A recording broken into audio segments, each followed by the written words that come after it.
Looks like the Ripple/XRP team is sinking to new levels of strangeness. Are you sure about that?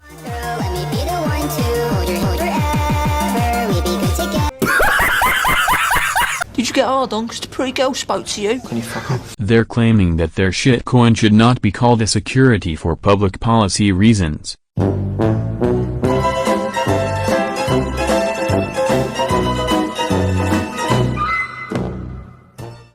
Hope you guys like that little intro there. I do fully believe that the SEC will now be going after Ethereum. I don't think it's a coincidence that right towards the tail end of the Ripple versus SEC lawsuit, all of a sudden Gary Gensler starts amping up the talk about everything except Bitcoin is a security, these coins that can do staking, these are securities. And another thing that I don't really find is a coincidence is that right now, as I am speaking on the Ethereum network, you cannot unstake your Ethereum. So let's say the SEC decided to, sue the Ethereum Foundation for selling unregistered security back in 2015 as an initial coin offering, taking investors' money and promising a token to deliver profits, right? See, the thing is like the SEC could have gone after Ethereum, months ago, but then if they went after them, the Ethereum defense would be, well, currently Ethereum is, you can't unstake it. The people that have been staking into the network, they cannot unstake it quite yet. And now, as you can see here from Coinbase, Ethereum's Chapella upgrade is almost here. The upgrade will enable unstaking for the first time since Ethereum staking was introduced in December 2020. Here's what you need to know. So kind of just understand the timeline with me here. So we're at the tail end of the Ripple versus SEC lawsuit. Ethereum is about to be unstakeable on the network. And right at that perfect moment, March 15th, 2023, SEC Chairman Gary Gensler suggests again that proof-of-stake tokens are securities. So you got the New York Attorney General saying that Ethereum specifically is a security within the KuCoin lawsuit. You have Gary Gensler saying that everything except Bitcoin is a security. And then you have Gary Gensler saying again that proof-of-stake tokens are securities. Well, guess what token just switched away from proof-of-work and into proof-of-stake? All right. The United States Securities and Exchange Commission Chairman Gary Gensler is doubling down on his opinion that proof-of-stake tokens could meet the definition of securities under the Howey test, thus bringing them under his agency's regulatory authority. Speaking to reporters after a commission vote on Wednesday, Gensler said securities laws could be triggered because investors anticipate a return when they purchase tokens underpinned by a proof-of-stake consensus mechanism. Quote, whatever they're promoting and putting into a protocol and locking up their tokens in a protocol. Hint, hint, with Ethereum right now, if you're staking, your funds are locked up. You cannot unstake them until the Chapella upgrade. A protocol that's often a small group of entrepreneurs and developers are developing. I would suggest that each of these token operators seek to come into compliance, and the same with the intermediaries. Now, here's where things get interesting, right? Now, I can already see the comments down below of the, oh, come on, Alex, be the bigger man. We're trying to fight for all of crypto here. I do understand that. But as you saw in the intro of the video, the creator of Ethereum, who was actually, planning to work for Ripple and slept on the couch of Stephen Thomas, the former Ripple CTO, or I think it's either the current or the former Ripple CFO. I can understand here. I like what Fred Rispoli's doing. He does follow me on Twitter. I follow him back, and he's, filing a lawsuit against the SEC to make them specifically state that, hey, Ethereum is not a security, and then the SEC later dismissed that. So I'm just saying here, I know, I already know it's weird. When I make videos, I can already kind of foreshadow what the comment section is going to be. And I can see some people saying, oh, come on, Alex, but this is a good thing. We're trying to fight for all of crypto here. I completely understand that. But when you have entities such as Ethereum who have done nothing but publicly backlashed at both the Ripple and XRP team, as well as the fact that when the SEC came after us, all these Ethereum guys were celebrating. They were hooting and hollering that, oh my God, we're finally we're finally being sued to be a security token. Like you saw at the end of the little intro, there's that guy wearing that shirt called XRP the security. So they were kind of championing against us for the longest time, calling our token a security and basically beating us down at every corner they could.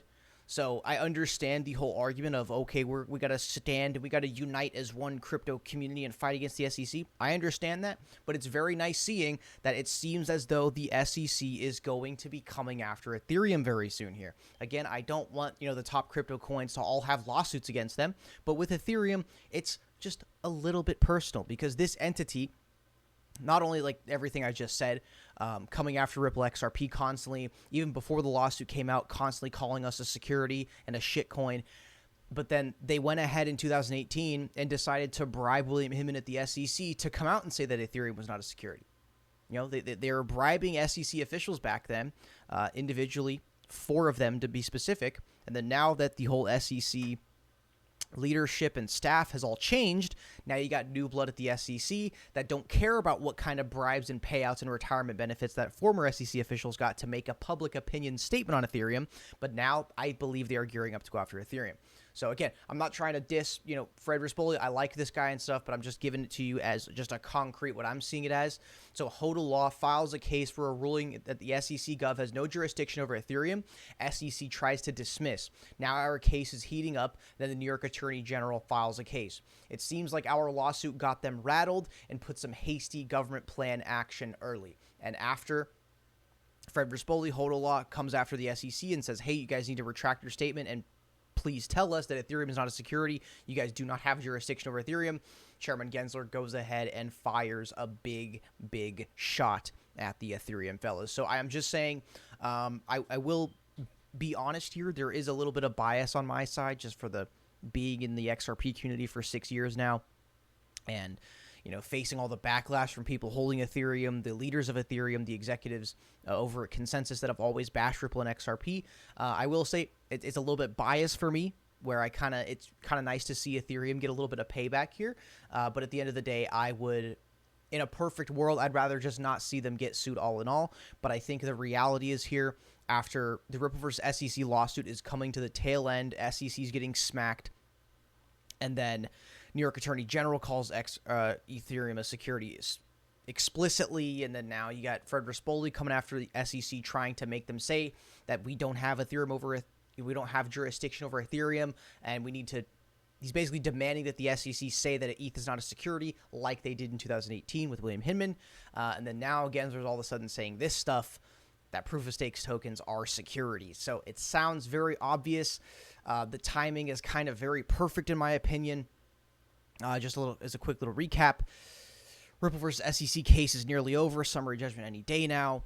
Ethereum is about to be unstakeable in the next upgrade. Now Gensler's throwing all these statements about how Ethereum might be a security, whether it may be an indirect or direct statement. New York Attorney General gears up, calls Ethereum a security. So it just seems like the timing sounds perfect for the SEC to go ahead and gear up a lawsuit against basically the company Consensus, who's the biggest stakeholder in the Ethereum ecosystem. So, next one for you guys today, John Deaton. This clip may be the best single advertisement ever for buying Bitcoin. Let's go ahead. Let's give this a start with some of the banking issues we're dealing with on it.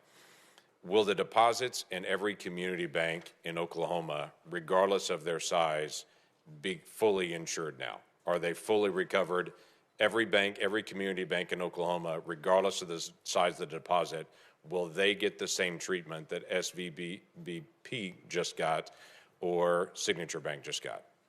A bank only gets that treatment if a majority of the FDIC board, a supermajority of the Fed board, and I, in consultation with the president, determine that the failure to protect uninsured depositors would create systemic risk and significant economic and financial consequences. So what is your plan? We made that determination. Right. So what is your plan to keep large depositors from moving their funds out of community banks into the big banks?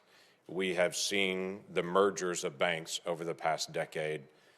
I'm concerned you're about to accelerate that by encouraging anyone who has a large deposit in a community bank to say, we're not going to make you whole, but if you go to one of our preferred banks, we will make you whole at that point.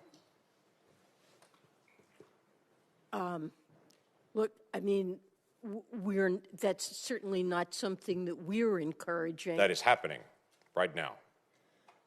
That is happening because depositors are concerned about the bank failures that have happened and whether or not other banks could also No, fail. it's happening And because you're it's- fully insured no matter what the amount is if you're in a big bank. You're not fully insured if you're in a community bank. Well, you're not fully insured.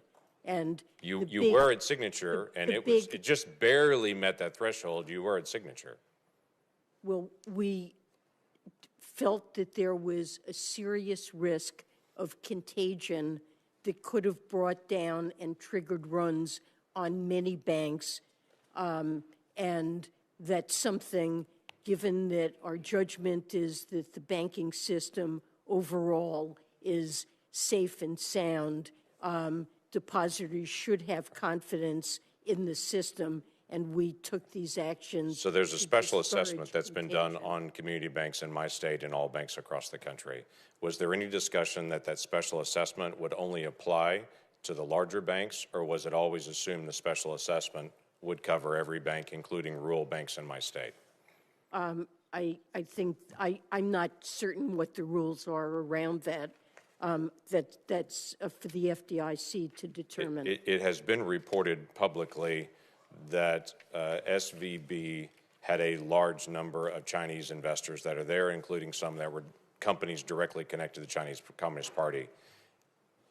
Will those individuals, companies, entities, and investors that are Chinese investors be made whole based on assessments in my banks in Oklahoma? So what I'm asking is, will my banks in Oklahoma pay a special assessment to be able to make Chinese investors whole from Silicon Valley Bank?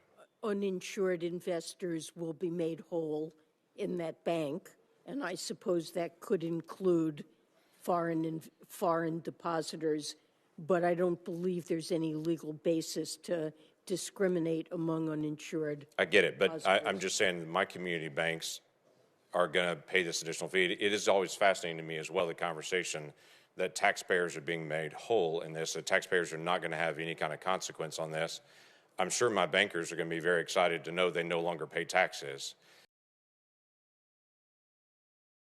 And kind of following along that same point there, with this potential upcoming Ethereum lawsuit, the SEC, they essentially have unlimited ammo, which is known as AKA your tax dollars. But anyways there, guys, as you can clearly see, it seems like the people running our government and running the oversight of the whole banking industry, they really don't have an absolute fucking clue what to do going forward with this crappy fractional reserve banking system that fails time and time again, which is why, my friends, cryptocurrency exists. Bitcoin was created immediately after the 2008 financial crisis. All right, guys. Thank you for watching the video today. Really do appreciate it. And I'll see you guys in the next one.